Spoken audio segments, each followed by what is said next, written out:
우리 함께 살펴볼 말씀은 에베소서 6장입니다. 오늘 6장 10절부터 13절까지 함께 좀 보길 원합니다. 에베소서 6장 10절부터 13절까지입니다. 하나님 말씀 함께 좀 선포할까요? 시작. 끝으로 너희가 주 안에서와 그 힘의 능력으로 강건하여지고 마귀의 관계를 늑이 대적하기 위하여 하나님의 전신갑주를 입으라.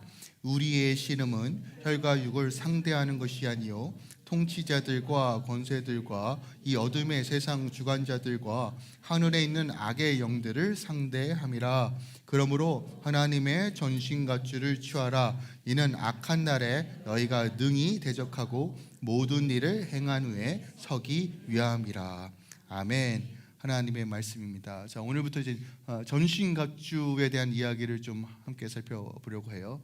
이게 한 몇 편에 끝날지는 잘 모르겠지만 길게 하지는 않을 것 같은데, 오늘은 이제 마귀의 관계를 대적하라라고 하는 이 제목으로 오늘 이 본문 말씀을 좀 살펴보려고 합니다. 캐나다가 제가 좋은 것 중에 하나가 뭐냐면, 특히 밴쿠버가 산책할 수 있는 길이 참 많아서 좋아요. 특히 이제 평지가 아니라 좀 맘만 먹으면 동산 같은 데 좀 갈 수 있잖아요. 뭐 사이프레스나 디코브나 조금 올라갈 수 있는 그런 길이 있다는 거 너무 좋아요. 그래서 가끔씩 예전에 갔었던 기억이 있습니다. 근데 제가 어려움을 겪었던 적이 있어요. 뭐냐면, 저는 산을 오를 때 아무리 낮은 산이라도 등산화를 꼭 신어야 된다는 걸 여기 캐나다 와서 좀 깨달았어요. 왜냐면 이제 젊으니까 운동화 신고 가면 되겠지라고 했는데, 올라가는 것보다 내려가는 건 쉽지라고 생각했는데, 알고 봤더니 내려가는 게 더 힘들고, 내려갈 때 딱딱한 등산화를 신지 않으면 발톱이 깨진다는 걸 뒤늦게 알았어요. 제가 한번 호되게 당하고 나서, 다음부터 내가 꼭, 그래도 산이라고 말하기는 좀 그렇지만 동산에 올라갈 때는 꼭 내가 신발을, 등산화를 신고 가야 되겠다 해가지고 아마존에서 바로 주문을 했습니다. 그리고 그 후에 그 신발을 아직 신어본 적이 없어요. 가야 되는데.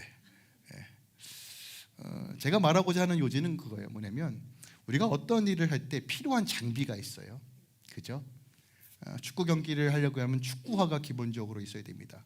축구화 없이 하면요, 여러분 그냥 잔디밭에서 아무것도 못하고 넘어져요. 그죠? 저는 이제 사무직이니까, 사무직이라고 표현하는 건 좀 맞나요? 컴퓨터 앞에 해야 될 일이 많으니까 키보드를 치다 보면 이제 손목이 아프니까 이제 슬슬 이제 손목 보호대도 차고, 그죠? 여러 가지 장비들이 있습니다. 물론 그게 없어도 가능하지만 있음으로써 훨씬 더 효율이 높아지죠. 저도 저희 아이들에게 자전거를 태울 때 늘 헬멧을 쓰라고 합니다. 근데 여과 없이 헬멧을 안 쓰는 나는 꼭 넘어지더라고요. 그죠? 그러니까 모든 일에는 필요한 장비가 있습니다. 자, 오늘 바울이요, 그리스도인으로 살아가는 방식을 전신갑주라는 이미지를 통해서 우리에게 말해 준다는 것이에요. 마지막 권면이에요. 성도들아, 교회야, 전신갑주, 하나님의 전신갑주를 입으라 라고 말해요. 너희가 참된 생명을 유지하기 위해서 하나님의 계획하심이 너희 삶 가운데 이루어지기 위하여 어떻게 싸워야 하는지, 어떻게 준비해야 되는지 이 전신갑주라는 이미지 안에 우리에게 다 담고 있어요. 그러니까 실질적으로 에베소서 전체의 내용을 이 전신갑주라는 이미지 안에 다 담고 있습니다.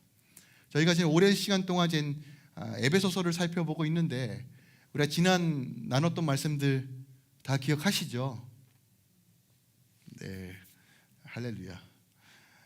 모르셔도 돼요. 이렇게 말하면 안 되는데, 잘 기억이 안 나셔도 되지만 전신갑주 안에 다 요약되어 있고 함축되어 있다는 거예요. 그래서 저희가 지금 몇 시간 안 남았는데 우리가 함께 집중하여서 하나님께서 우리에게 말씀하시는 것들, 더 나아가 하나님의 복을 누리고 이 땅 가운데서 믿음으로 승리하는 방식이 이 전신갑주 안에 일목요연하게 담겨져 있으니까 우리가 함께 집중적으로 좀 살펴보려고 합니다. 오늘 바울은요, 우리가 전신갑주를 입어야 되는 이유 중 하나가 바로 우리가 교회이기 때문이다라고 말해요. 그러면 교회가 무엇인가? 오늘 10절에 이렇게 설명합니다. 끝으로 너희가 주 안에서와 그의 힘의 능력으로 강건하여지고라고 해요. 자, 교회의 두 요소를 설명하는데 첫 번째는 우리가 주 안에 있다는 것이에요. In Christ예요. 이건 에베소서 전체뿐만이 아니라 바울 서신 그리고 성경 전체에서 말하고 있는 핵심 주제이기도 해요. 주님 안에, 그리스도 안에서예요. 그러니까 우리의 구원을 이해할 때 우리가 왜 자녀된 삶을 살아갈 수 있는가? 왜 성령께서 흔들리지 않는 믿음을 우리에게 허락해 주시는가? 하나님께서 왜 은혜를 부어주시는가? 우리가 왜 복된 삶을 살 수 있는가? 생명의 근원은 어디 있는가? 소망의 근원은 어디 있는가? 우리는 왜 지금도 찬양과 감사로 올려드릴 수 있는가? 이 모든 것들을 설명할 수 있는 한 단어, In Christ, 그리스도 안에서라는 거예요. 주 안에서만이 우리가 누구인지가 설명되어지고, 주 안에서만이 구원이 이해가 되고, 주 안에서만이 그 구원을 누릴 수 있음을 명확하게 분명하게 말하고 있다는 것이에요. 그러니까 교회는 어떤 것입니까? 주 안에 있는 공동체라는 것이에요. 주님이 우리의 머리시고 우리가 그의 몸이라는 겁니다. 그런데 제가 늘 말씀드리지만 운영체제가 두 개가 되면 몸은 어그러지고 깨질 수밖에 없습니다. 하나의 운영체제 안에서 우리가 그의 몸으로서 나아갈 때만이 온전해질 수 있다는 거예요. 주 안에 있을 때 하나님을 온전히 경외할 수 있고, 주 안에 있을 때 서로 피차 복종할 수 있다는 것이에요. 주님 밖에 있으면 아무리 내가 애쓰고 애써도 내 남편과 아내를 사랑하는 것은 불가능하고, 주 안에 있을 때만이 우리가 피차 복종함으로써 자녀와 부모가 온전해지고, 또한 직장과 삶의 영역에서 하나님의 거룩한 질서를 세워갈 수 있다라는 것이에요. 사랑할 능력도 용서할 능력도 다 주님 안에 있을 때만이 가능하다. 그것이 바로 교회다라고 우리에게 말해주고 있는 것입니다. 또한 주 안에라는 것은 이런 의미를 가지고 있어요. 주님의 권세와 임재 앞에 우리가 보호받고 있다는 것이에요. 우리가 누구에게 보호받고 있다고요? 주님의 손 안에, 주님의 임재 앞에서요. 내가 인생을 막 살아온 것 같지만 내가 주님의 손에 붙들림만 있으면 그가 내 인생을 책임지시고 인도해 주신다는 거예요. 그가 선한 목자이기 때문에, 양을 위해 모든 것을 죽고 포기하고 희생할 줄 아는 선한 목자가 우리 주님이시기 때문에, 그분이 우리의 머리시기 때문에 그의 인재와 영광만 우리 안에 소유하여야 되고, 주님이 우리 안에 계시면 우리는 어느 곳에 가든 안전할 수 있다는 거예요. 교회는 주님의 부르심을 받은 존재입니다. 여러분 기억하세요. 다른 곳에 안정을 찾지 마세요. 다른 곳에 만족을 찾지 마세요. 일시적일 수 있습니다. 그러나 영원한 행복과 안정은 오직 주 안에 있을 때만이 누리는 것입니다. 그리고 오늘 또 교회의 특징을 뭐라고 얘기하냐면 그리스도의 능력으로 강건해진다는 것이에요. 강건해진다는 거예요. 여러분 세상이 강건해지는 방식이 뭐예요? 내 육이 강건해지는 방식이잖아요. 좋은 거 먹어야 돼, 운동해야 돼, 성공해야 돼, 그래야지 행복할 수 있어. 육적인 것이 강건해지면 내 정신도 건강하고 내 영도 강건해진다라고 생각해요. 아니요, 성경은 전혀 그렇게 접근하지 않아요. 인사이드 아웃, 내 속이, 내 영이 강건해져야지만 내 혼도, 육도 강건해질 수 있다는 것이에요. 고린도서 2장 6절에 7절입니다. 그러므로 너희가 그리스도 예수를 주로 받았으니 그 안에서 행하되 그 안에 뿌리를 박으며 세움을 받아 교훈을 받는 대로 믿음에 굳게 서서 믿음에서 감사함으로 나아가라 라고 얘기해요. 내 안에 감사함이 넘치는 삶, 여러분 감사함이 넘치는 삶이 뭐예요? 내 안에 만족이 있다는 거잖아요. 환경과 상황 때문에 만족이 있는 것이 아닙니다. 내가 강건을 누릴 수 있는 유일한 방식은 내가 주님께 꾹뿌리를 박을 때만이에요. 왜 그렇습니까? 그가 생명의 근원이기 때문에 그래요. 다른 것에 우물을 파지 마세요. 물 빠진 독에 물 붓지 마세요. 애쓸수록 여러분은 더 고갈되고 허망할 뿐입니다. 주님이 내 안에 채워지고 주님으로 내가 공급되어지지 않으면 우리는 절대로 강건함이 무엇인지를 경험할 수 없어요. 참된 만족은 내가 주님 안에 뿌리를 내릴 때만이에요. 자, 이 비밀을 알았기 때문에 바울은 에베소서 1장에서 이렇게 기도하는 거예요. 여러분 잘 알고 있는 말씀이에요. 그의 힘의 위력으로 역사하심을 따라 믿는 우리들에게 베푸신 능력의 지극히 크심이 어떠한 것을 너희가 알게 하길 원한다예요. 그의 힘의 위력이에요. 불가능을 가능케 하시고 없는 것을 있게 하시며 새롭게 창조하시고 재정립하시는 그리스도의 능력, 성령의 능력, 믿는 자에게 베푸신 능력이라고 말하고 있어요. 여러분 그리스도 안에 있을 때만 강건해지는 거예요. 여러분 영의 강건함이 가장 우선순위입니다. 영이 피폐하면요 아무것도 되지 않아요. 물론 모든 것이 밸런스가 맞아야 되죠. 근데 시작점이 어디냐는 거예요. 영이 먼저 강건해져야 돼요. 영이 주님과 온전해져야 돼요. 그래야지만 연애문의 혼과 육도 강건해지는 거예요. 여러분 육의 강건함이라는 건 건강을 의미하는 게 아닙니다. 때론 내가 병들을 수 있어요. 피폐해질 수 있어요. 하지만 날로 새로워지는 역사, 영의 회복에서부터 시작되는 거예요. 예수 그리스도 안에서 온전해지는 거, 하는 그걸 우리에게 주시고 싶어 하는 거예요. 그리고 하나님께서 하나님의 뜻 가운데 우리 육도 건강케 하십니다. 근데 그 시작이 어디라고요?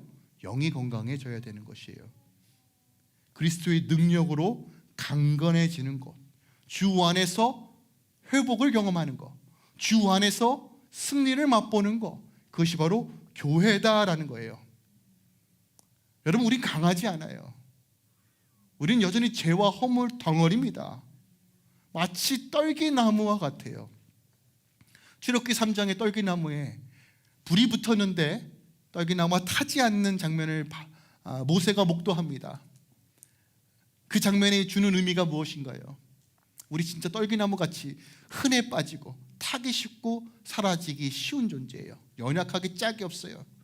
그러나 하나님의 그 강건하심이, 그 여호와의 불이, 그 능력이, 그 풍성하심이 우리를 덧입힐 때 우린 타지 않고 솟생케 되는 거예요. 이게 바로 교회라는 것이에요. 우리가 교회로 살아갈 때, 그리스도 안에 거할 때, 그의 능력으로 강건해질 때 세상을 이긴다라고 말하는 것입니다. 그럼 세 번째로 교회는 무엇인가? 오늘 본문에 보니까 11절입니다. 마귀의 관계를 능히 대적하기 위하여. 여러분 교회는 마귀의 관계를 대적하는 것이에요. 이걸 다르게 표현하면 여러분 우리는 싸우는 존재라는 거예요. 교회는 절대로 수비적인 위치에 있는 곳이 아닙니다. 이걸 좀 오해하면 안 돼요. 제가 영적 전쟁에 대한 부분을 살펴보고 있습니다. 물론 우리가 세상을 향하여 소리를 높여야 될 때도 있지만 이 영적인 영역에서 우리는 싸움하는 군사라고 명확하게 정의합니다. 누구를 대적하기 위해서요? 마귀의 관계를 대적하는 것이 바로 교회라는 거예요. 마태복음 16장 18절입니다. 보세요. 내가 내게 이르노니 너는 베드로라. 너는 반석 위에 교회를 세우리니. 교회, 에클레시아라는 단어가 처음 나옵니다. 자, 교회를 세우리니 음부의 권세가 이기지 못한대요. 음부라는 건 하데스라는 단어입니다. 사망, 죽음, 고문이 임하는 장소를 뜻해요. 그런데 권세는 문을 뜻합니다. 대문, 성문이라는 뜻이에요. 무슨 얘기냐면 교회는 사망의 권세의 문을 취하는 곳이에요. 사망이 더 이상 역사하지 못하도록 틀어막는 곳이 교회의 위치라는 거예요. 근데 우리가 이 부르심을 잃어버리면, 내가 어떤 능력이 있는지 모르면, 주 안에서 내 안에 생명이 흘러가지 않으면 우리는 사망의 권세에 휘둘리는 거예요. 예수를 믿어도요. 이 영적으로 무지하면, 영적인 감각이 활성되어 있지 못하면 눈에 보이는 것을 향하여 우리는 자꾸만 흔들릴 수밖에 없다는 거예요. 기억하세요. 음부의 권세가 교회를 무너뜨릴 수 없어요. 하나님께서 교회를 그렇게 세우셨고 우리가 교회다라고 말하고 있습니다. 요한일서 3장 8절입니다. 죄를 짓는 자마다 마귀에게 손나니 마귀는 처음부터 범죄함이라. 하나님의 아들이 나타나신 것은 마귀의 일을 멸하려 하심이라. 하나님의 아들이 누구예요? 우리 주 예수 그리스도. 그의 몸이 어디예요? 교회입니다. 그럼 교회는 뭐 하는 것입니까? 마귀의 일을 멸하는 곳이 교회예요. 어떻게 해요? 전신갑주, 영적 싸움을 할 때 내 삶에 역사하는 모든 마귀의 일을 꺾는 것이에요. 오늘 마귀 사탄 얘기 되게 많이 할 거예요. 이게 타이밍이 참 좋아요. 왜냐하면 이번 주 할로윈이거든요. 저는 이 설교 스케줄을 짤 때 이렇게 끼워 맞추지 않아요. 흘러가는 대로 강의하는데 작년도 그렇고 올해도 그렇고 하나님께서 왜 적절하게 또 이 말씀을 또 이 공간에 이 시간에 끼워 넣으신지 참 오묘합니다. 근데 여러분, 영적으로 무지하면 당하는 거예요. 우리가 하나님을 알기도 바빠요. 맞아요. 하나님은 가장 알아야 돼요. 하지만 이 어둠의 권세들, 영적인 존재를 무시할 수 있는 수준은 아니라는 거예요. 적을 알지 못하면 우리는 당하는 겁니다. 적을 알지 못하면, 적의 방식이 뭔지 모르면, 적의 무기가 뭔지 모르면 우리는 당하는 겁니다. 근데 너무 감사하게도 성경은 적의 정체를, 적이 왜 우리를 공격하는지, 또는 적이 우리를 사용하는 무기가 무엇인지를 구구절절 설명해요. 여러분, 마귀가 얼마나 신실한지 아십니까?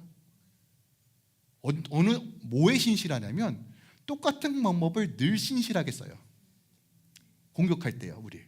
그런데 더 놀라운 건 우리는 매번 똑같은 거에 당해요. 여러분, 당하니까 쓰는 겁니다. 그죠? 아니, 마귀도 신실한데 우리는 왜 신실하지 못한 거예요? 뻔히 오는 공격을 그냥 무지함으로 당해버려요. 오늘 6장 12절에 뭐라고 말해요? 우리의 씨름은 혈과 육을 상대하는 것이 아니요 통치자들과 권세들과 이 어둠의 세상 주관자들과 하늘에 있는 악의 영들을 상대함이라 라고 해요. 자, 우리의 씨름, 팔라는 단어입니다. 쌍방이 붙어요.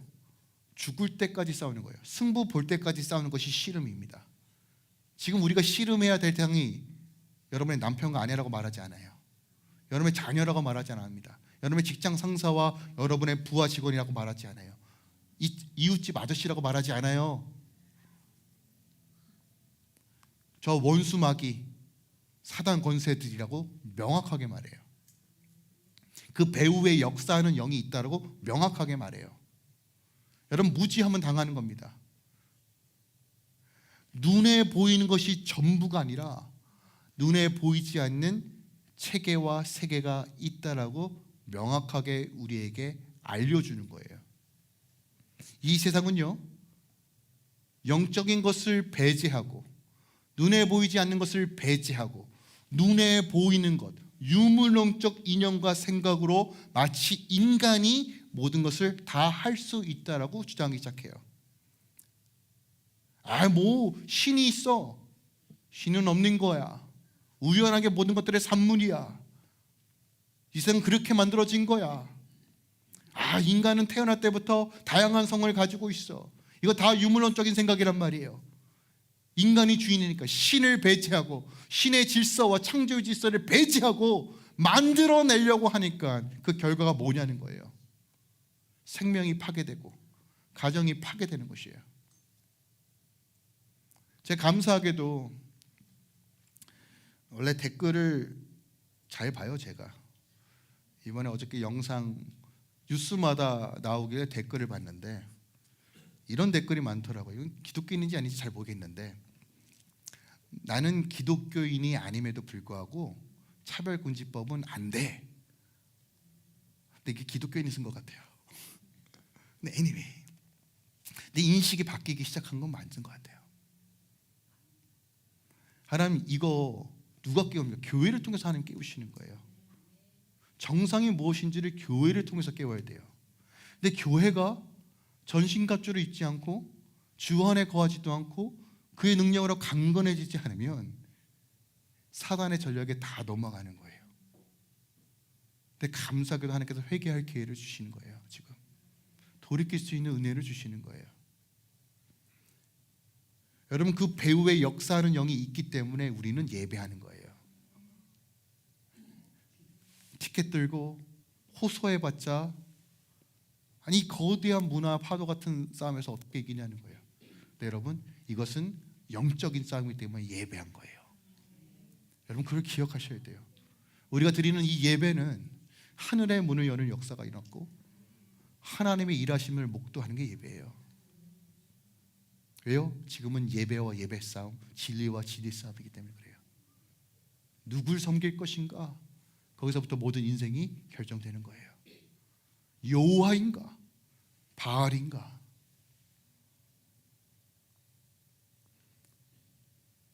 여러분 영적 전쟁의 실체를 아셔야 합니다. 눈에 보이지 않는 세상이 눈에 보이는 세상을 다스리고 통치합니다. 여러분들이 인정하든 인정하지 않든 느껴지든 느껴지지 않든 간에 명확한 질서는 보이지 않는 영적 질서가 보이는 세상을 통치하고 다스립니다. 고린도전서 2장 14절입니다. 육에 속한 사람은 하나님의 성령의 일들을 받지 아니하나니 이는 그것들이 그에게는 어리석게 보이며. 육에 속한 사람들은 예수 믿는 사람이 참으로 어리석어요. 야 무슨 귀신이냐 무슨 영이냐 악한 영이냐 사단 마귀냐 다 인간의 이성과 지성으로 하는 일들이지. 심지어 예수를 믿어도 이 머리로 예수를 믿는 사람이 너무 많아요. 영이 잠잠하고 영이 죽어 있으니까 모르는 거예요. 또 그는 그것들을 알 수도 없나니 그러한 일은 영적으로 분별되기 때문이다. 주의 영이 아니면 진리의 말씀이 내 삶을 이끌어가지 않으면 우리는 보이는 것으로 판단할 수밖에 없어요. 여러분 영적으로 무지한데 사람 대체 무엇으로 그러니까 보이는 것으로만 판단할 수밖에 없는 거예요. 근데 오늘 명확하게 말하는 것이 무엇입니까? 영적인 세계가 있다. 배후의 역사는 영이 있다. 이것을 향해 전쟁하고 싸워야 한다. 대적하라고 말합니다. 여러분 대적하라는 것의 원어적 뜻이 뭐냐면 눈을 똑바로 보고 물러서지 않고 맞서 싸우라는 거예요. 두려워하지 말고 피하지 말고 싸우라는 거예요. 물론 한국의 이제 중2 애들은 이제 피해야 되지만 무서워요, 걔네들. 그런 육적인 것에 대해서 여러분 얘기하는 것이 아니라 영적으로 사단이 여러분의 삶에 마주할 때 도망가지 말고 맞서 싸우라는 거예요. 왜요? 음부의 권세를 취하는 곳이 교회이기 때문입니다. 다시 말씀드립니다. 전신갑주는 방어하기 위해서 입으라는 얘기가 아니에요. 절대로요. 여러분 이거 방어적으로 해석하면 안 돼요. 절대로. 여러분 군사가 군복을 입고 무장하는 이유가 뭐예요? 싸우기 위해서요. 물론 우리가 때로는 국가를 지키기 위하여 되게 수비적인 형태를 취하는 건 맞아요. 그죠? 이건 북한과 남한을 대립하는 것에도 볼 수 있잖아요. 하지만 뭐예요? 우리가 강력한 무기를 소유하는 이유가 뭐예요? 적들이 도발할 수 없도록 언제든지 전쟁할 준비를 하는 거잖아요. 언제든지 수비할 준비를 하는 것이 아니라 언제든지 공격할 준비를 하는 거잖아요. 그죠? 그게 본질이잖아요. 여러분 그리스도는 좋은 군사입니다. 여러분들이 군사로 훈련되어져야 돼요. 그렇다면 마귀가 누구인가? 마귀는 왜 우리를 공격하는가? 그리고 그들의 무기가 무엇인지 알아야 돼요. 적을 알고 나를 알면 그래요. 할렐루야. 아시는데 왜 자꾸 모르는 거예요? 그렇죠? 우리 다 알잖아요. 제가 오늘 함께 좀 살펴보겠습니다. 자, 마귀가 누군가? 성경은 너무 감사해요. 성경만 유일하게 사단, 마귀, 어둠의 권세에 대해서 적나라하게 알려줍니다. 히브리어는 세이튼, 사탄이라고 하고 이제 헬라 언어는 디아블로스라는 단어를 사용합니다. 애들 게임 이름이기도 하죠. 디아블로. 거기서 유래된 겁니다. 마귀 뜻은 이거예요. 중상모략하는 자, 거짓말하는 자, 이간질하는 자, 찢어내는 자, 뭐 이런 의미를 가지고 있어요. 성경에는 뭐 용이라고도 표현하고 뱀, 베리알, 공중권세 잡은 자, 이 세상의 신, 그리고 그 밑에 수하들, 귀신들, 뭐 이렇게도 표현합니다. 그러니까 중요한 것은 영적인 존재가 있고 이 마귀 사탄의 수하에 그 무리들도 있다는 것을 성경은 명확하게 밝히고 있어요. 그렇다면 이들의 목적이 무엇인가? 이들은 하나입니다. 뭐냐면 하나님과 우리의 관계를 깨트리는 거예요. 자, 관계를 유지하기 위해서 가장 중요한 게 뭐예요? 믿음과 신뢰예요. 그죠? 믿음과 신뢰가 없으면 관계를 유지할 수도 없습니다. 근데 이 믿음과 신뢰를 깨트려서 하나님과 분리시키는 거예요. 왜요? 생명에서 분리되어서 스스로 우물을 파도록 만드는 거예요. 스스로가 주인된 삶에서 스스로의 인생을 책임지도록 만드는 것이 사단의 전략이에요. 하나님 없이도 나 살아갈 수 있어라고 만드는 것이 사단의 전략이에요. 아주 간단하죠? 다른 전략이 없어요. 사단의 목적은 어떻게 해서든 우리 주 예수 그리스도 밖으로 우리를 몰아내는 거예요. 자, 오늘 이 목적과 그 사단의 그 사명을 이해할 때 우리가 그들의 전략들을 알 수 있습니다. 자, 오늘 본문에 보니까 네 종류의 어떤 구분들이 나옵니다. 통치자, 권세들, 어둠의 세상 주관자, 악의 영들이라고 12절에 표현합니다. 자, 이것을 어떻게 이해해야 될까? 신학자마다 좀 논쟁이 많아요. 근데 저는 이 부분을 어떤 계급 체계로 좀 봅니다. 왜냐하면 예수님도 군대 귀신을 몰아내기도 하면서 이것이 어떤 계급 체제와 군대 체제라는 것을 우리가 어느 정도 유추할 수 있어요. 근데 에베소서 3장 10절에 보니까 이렇게 되어 있어요. 보세요. 이는 이제 교회로 말미암아 하늘에 있는 통치자들과 권세들에게 하나님의 각종 지혜를 알게 하신다라고 표현합니다. 자, 여기서 통치자들과 권세자들만 나오고 다른 두 부류, 어둠의 세상 주관자들과 악한 영들은 언급하지 않아요. 그러니까 이게 어떤 의미로서 이게 해석이 가능하냐면 이런 거예요. 교회로 말미암아 하늘의 통치자들과 권세자들에게 하나님의 뜻을 제시하며 그들을 취할 수 있다라고 에베소서 3장 10절에 말하고 있는 거예요. 자, 그렇다면 통치자들과 권세자들이 무엇일까? 개인의 힘의 영역으로 어찌할 수 없는 영역이에요. 뭐가 있을까요? 정부, 경제, 교육, 종교 시스템, 우리의 가정들, 미디어, 문화 예술의 영역이겠죠. 어떤 개인의 차원에서 아무리 애써도 바꿀 수 없지만 가장 강력한 체제로서 선포할 때 움직일 수 있는 영역. 그런 차원에서 어저께 큰 기도회가 의미가 있는 거예요. 교회 차원에서 사단에게 선전포고하는 겁니다. 하나님이 왕이시다. 여러분, 교회로서 기도해야 될 영역이 바로 이런 겁니다. 우리는 개인의 문제로 찌그리는 이런 문제 때문에 교회로 기도하는 게 아니라 하나님, 이 땅에 다음 세대 살려주시옵소서. 이 땅에 하나님의 질서를 세워주시옵소서. 하나님이 하나님 되심을 보여주시옵소서. 교회 차원에서 기도하는 거예요. 함께 기도하는 거예요. 두세 사람 모이고 내가 너와 함께 하겠다고 말씀하셨잖아요. 왜 우리가 기도회의 집으로서 주의 나라를 구해야 합니까? 이게 교회 부르심이기 때문에 그래요. 이 싸움을 교회가 하지 않으면 이 땅에 소망이 없어요. 다음 세대 없다는 거예요. 생명이 다 끊어졌는데 교회가 사단의 문을 쥐어트지 못하는데 어떻게 내 아들, 딸이 잘 살길 소망하냐고요. 우리 그리스도의 몸입니다. 교회에 태어나서 기도해야 돼요. 그러면 어둠의 권세들, 악한 영들, 개인적으로 우리 안에 역사하는 영들이요, 비진리 체제, 교만, 아집, 죄성, 견고한 진들, 이거 우리가 기도해야 되는 거예요. 이거 우리가 맞서서 대적해야 돼요. 어떤 방식으로요? 전신갑주를 입는 방식이에요. 여러분 기억하세요. 전신갑주를 입어야지만 원수의 굽소를 찌르고 내 안에 어둠의 권세들이 깨어지고 내 안에 하나님의 질서와 복이 이루어지는 거예요. 그러니까 우리가 어떻게 싸워야 되는지를 알아야 합니다. 자, 이 부분은 다음 주 To be continue 다음 주에 살펴보도록 할게요. 오늘은 이제 이 마귀의 역할과 이 무기들만 좀 함께 좀 살펴보려고 해요. 자, 그렇다면 우리가 좀 알아야 돼요. 이 마귀들이 왜 자꾸 우리를 공격할까?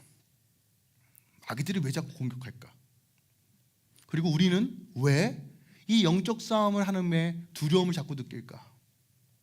이런 것 같아요. 소위 얘기해서 우리 안에는 기본적으로 토속 신앙들이 있어요. 샤머니즘적인 성격이 있습니다. 그래서 어떤 이런 마귀와 이 영적인 것에 대해서 성경에서 가르쳐주고 말하는 것을 더하고 우리가 또 민속적으로 알고 있는 것들과 접붙여서 굉장히 오해의 소지로 잘못 알고 있어요. 한 예로 이런 겁니다. 야, 사람이 죽으면 귀신이 된대. 그 귀신이 너희 집에 붙어 있대. 그 얘기 들어보신 적 있어요, 없어요? 없어요? 없으면 할렐루야. 그죠? 성경에 그런 얘기 없어요. 우리가 너무나 잘못 알고 있는 상식들이 많다는 거예요. 그리고 이런 것도 있어요. 목사님, 그냥 얘네들 안 건드리면 괜찮잖아요. 괜히 얘네들 찔러가지고 나한테 해코지하면 어떡해요. 무서워서 영적 전쟁 근처도 안 가시는 분이 계세요. 여러분, 얘네들 바보가 아닙니다. 그리고 여러분 혹시 이거 아세요? 악한 것들이 여러분 안 건드리시는 거에 대해서 굉장히 자존심 상하셔야 돼요. 왜? 얘는 내버려둬도 얘는 그냥 알아서 잘 떨어지네, 하나님한테. 이거 되게 자존심 상해야 되는 거예요. 오히려 건드려줘야지만 좋은 거란 말이에요. 이해가 안 되세요? 혹시 그런 경험 있으십니까? 레스토랑 가면 아이디 검사를 받잖아요. 안 받으세요? 저도 어느 순간부터 안 받거든요. 근데 저희가 술을 시키는 건 아니지만 그래도 저녁쯤에 레스토랑에 가면 꼭 아이디 검사를 시킬 때가 있었어요. 지금은 모르겠어요.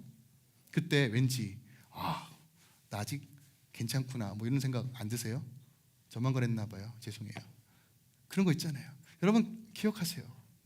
사단이 안 건드리는 것에 대해서 굉장히 자존심 상하셔야 돼요. 여러분, 공격한다는 건 뭐냐면 내가 잘 가고 있구나예요. 우리가 좀 영적인 자존심이 좀 있었으면 좋겠어요. 성도들이 조금 이 악한 것들에 대한 정체를 좀 깨닫고 내 안에 무찌를 건 무찌르고 세워갈 건 바르게 세워갔으면 좋겠습니다. 다시 말씀드립니다. 우리가 하나님을 아는 것도 바빠요. 솔직히 사단마귀의 권세도 얘네들 보는 것도 굉장히 귀찮은 존재이긴 합니다. 하지만 무지하면 안 돼요, 여러분. 무지하면 당해요. 자, 그렇다면 사단이 왜 자꾸 우리를 공격할까? 여러분, 이유는 하나입니다. 이유는 하나. 뭐냐면 우리가 주님의 몸이기 때문에 그래요. 몸이기 때문에. 사단은 알아요. 자신이 아무리 애쓰고 노력해도 예수님 털끝 하나 건질 수 없다는 거 알아요. 빛과 어둠이 공존할 수 없는 것처럼 사단은 지가 무슨 수를 써더라도 절대로 예수님을 공격할 수 없음을 알아요. 예수님께서 십자가에서 죽으셨을 때 잠깐 도취했어요. 이야, 우리가 승리했다. 네, 죽음을 이기시고 부활하는 순간 대가리가 완전히 깨졌어요. 완전 폐잔병이란 말이야. 지금 찌꺼기만 남아 있는 것 상태예요. 그냥 자기가 어떻게 해서든 주님을 공격할 수 있는 힘이 없어요. 그러면 사단은 어떻게 주님을 괴롭게 할까요? 주님의 시선이 머무는, 주님의 마음이 요동치는 그곳이 어디일까요? 교회예요. 우리를 주님은 그렇게 바라보고 계세요. 그러니까 교회를 공격하는 거예요. 여러분, 세상에서 이슬람 공격하는 거 본 적 있습니까?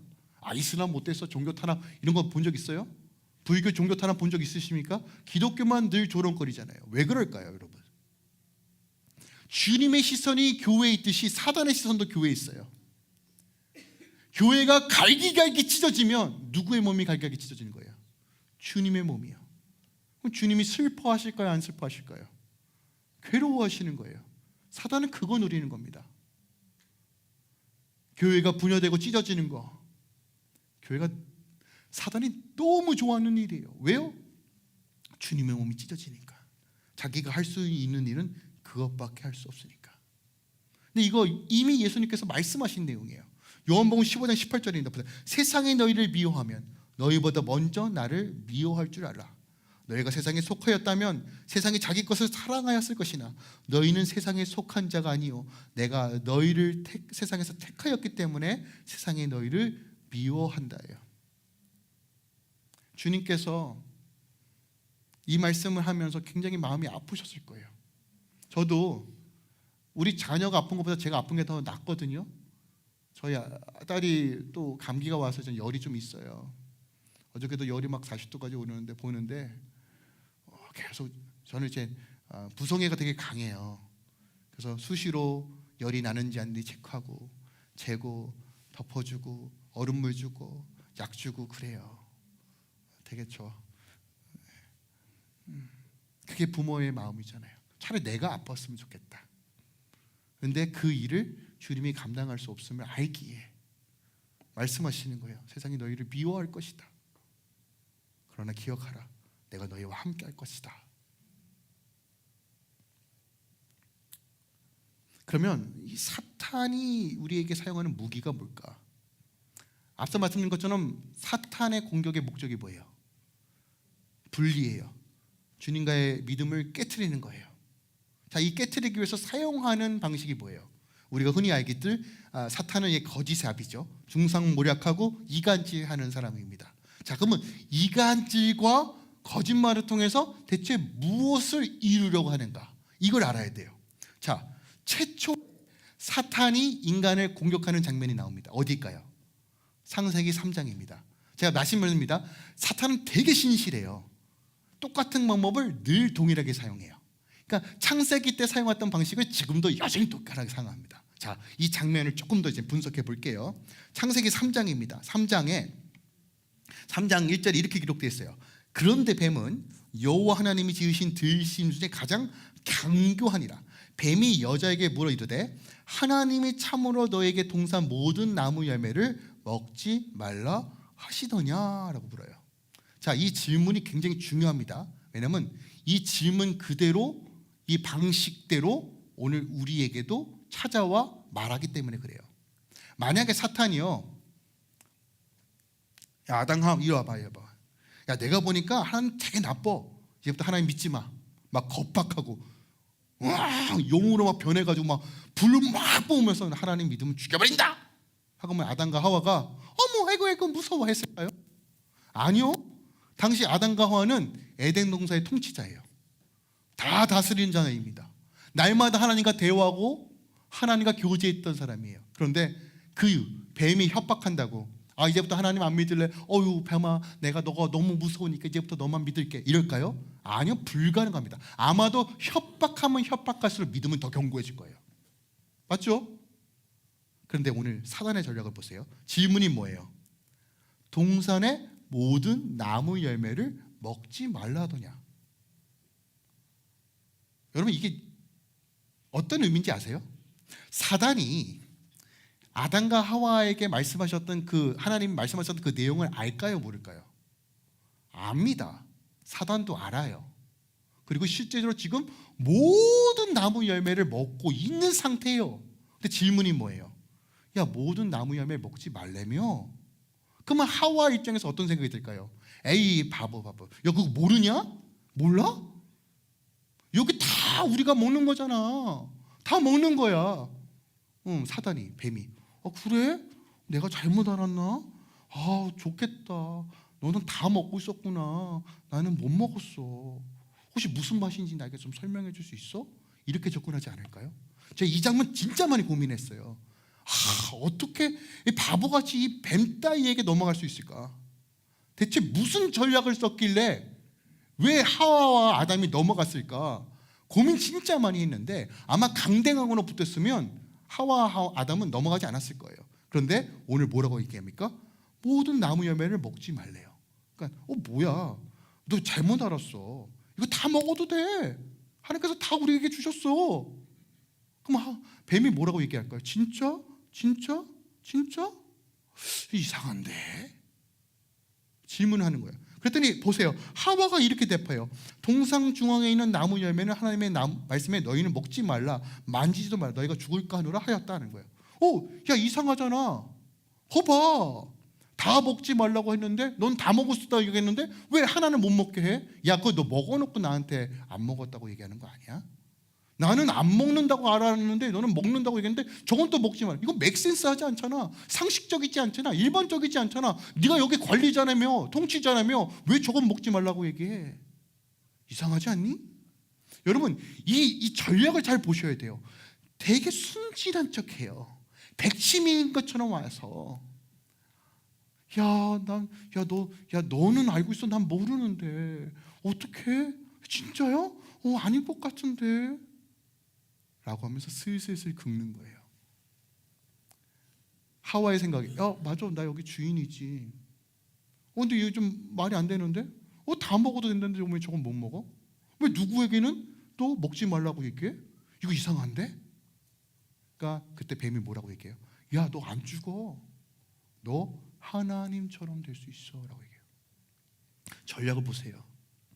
자, 사단의 전략은 이거예요. 의심을 한 방울 떨어뜨려요. 여러분, 30년 40년 우애가 깊었던 관계도 의심 하나에 다 무너져요. 그렇게 친밀했던 부부가 의심의 말 한마디에 싹이 트고 열매가 안 해서 깨어져요. 아닌가요? 교회는요, 우리 목사님 거봐 여자 문제 있대. 그러면 어떻게 반응하셔야 돼요? 그래? 그게 눈덩이가 되는 거예요. 어머, 그 장로 거봐, 얼굴 생긴 셈부터 도 문제 있게 생겼었어. 그래? 가 계시는 거예요.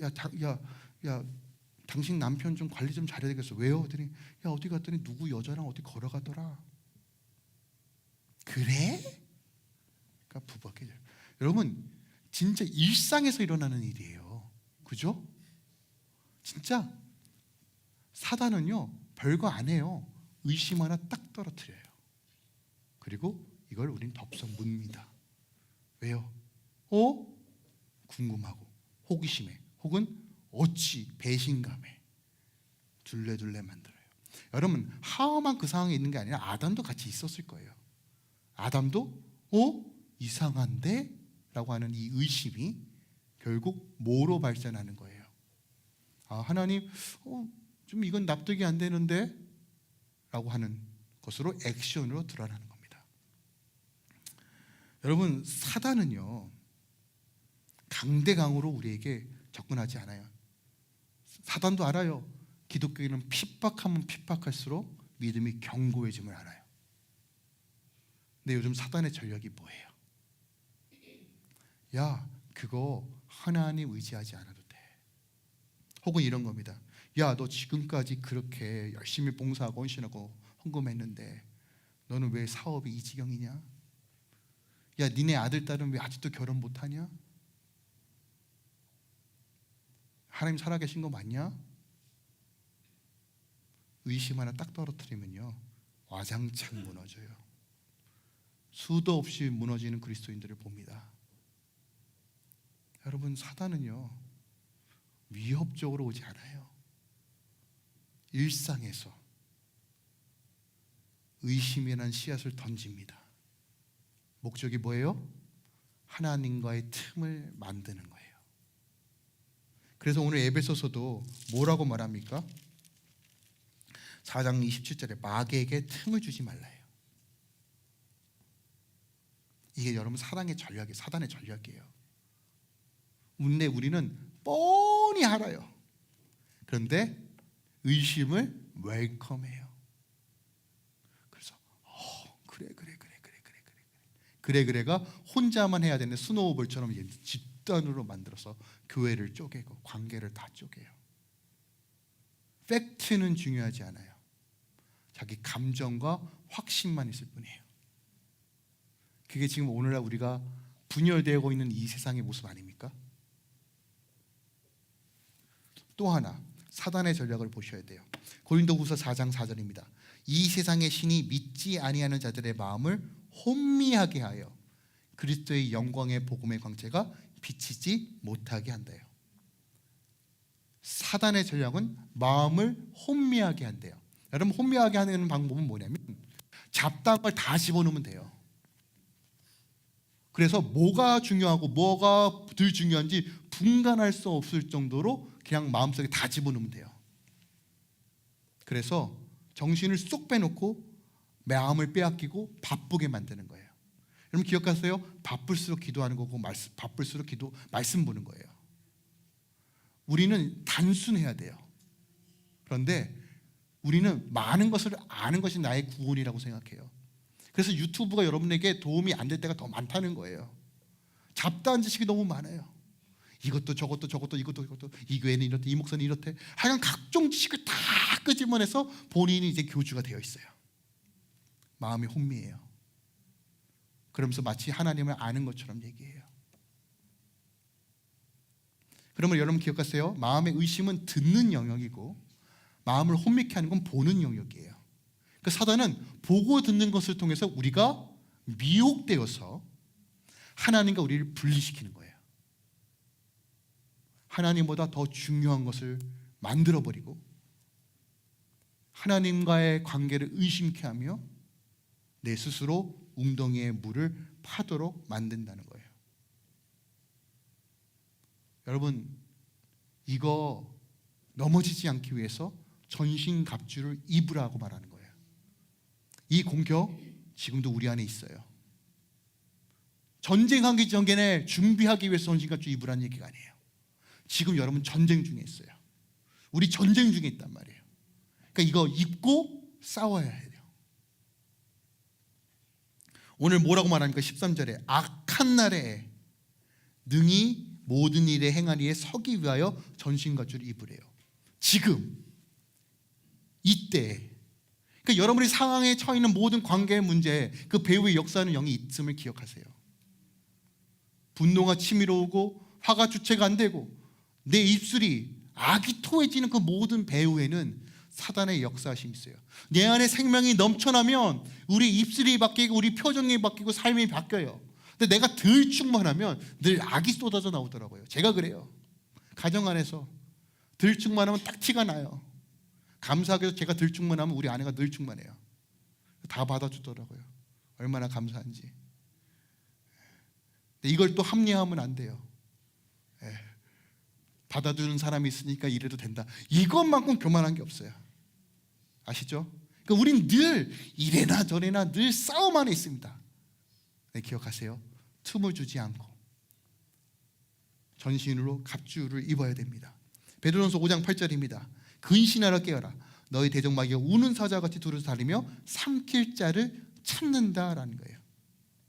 여러분, 사단은요 절대로 젠틀하지 않아요. 야, 이 적당히 하고 우리 휴전할까? 야, 오늘 주일이니까, 주일은 거룩한 날이니까 좀 쉬자. 오케이, 내일부터 한번 다시 싸워볼까? 이런 존재 아니라는 거예요. 지금 이 순간에서도 여러분 우리가 영적 전쟁 중에 있음을 기억하기 바랍니다. 그러나 기억하세요. 우리는 힘이 없지만 주님께서 약속하신 말씀이 있어요. 요한일서 5장 4절에서 5절입니다. 무릇 하나님께로 난 자마다 세상을 이기느니라. 세상을 이기는 승리는 이것이니 우리의 믿음이라. 예수께서 하나님의 아들이심을 믿는 자가 아니면 세상을 이기는 자가 누구냐? 주 안에 거하는 삶. 그래서 전신갑주의 핵심은 이거예요. 거룩과 하나됨이에요. 주님 안에 거하는 삶. 그 주 안에 거하는 그 생명으로 피차 복종하는 삶. 그때 우리 안에 전신갑주가 세워지는 거예요. 사단이 공격하고 싶어도 공격할 수 없는 상태.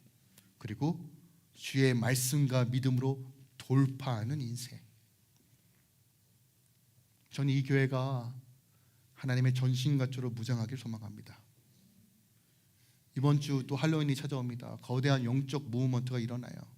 아침마다 이게 문화라고 하면서 이제 각종 귀신 분장하고 캔디 받아 다닐 텐데, 그냥 여러분 그냥 어떤 행사가 아닙니다. 그냥 거대한 인신제사와 같은 일들이에요. 근데 여러분 기억하세요. 교회는 깨어 있어야 돼요. 단순하게 이거 하지마 이런 접근으로 가면 우리 아이들 이해 못합니다. 그래서 제가 예배하는 거예요. 예배하는 거. 함께 주 안에서 예배하자. 주 안에 있는 것이 더 기쁘고 즐겁다. 저는 이것을 좀 만들고 싶어서 시작한 것이 BTC입니다.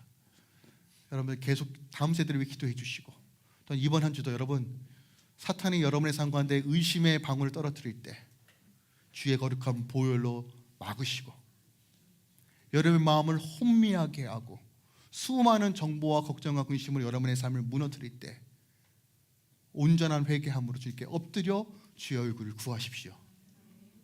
구원이 이루어짐을 경험할 것이며 더 나아가 하나님의 풍성함이 더하는 한 주가 될 것입니다. 함께 믿음으로 승리하시길 예수부터 축원드립니다.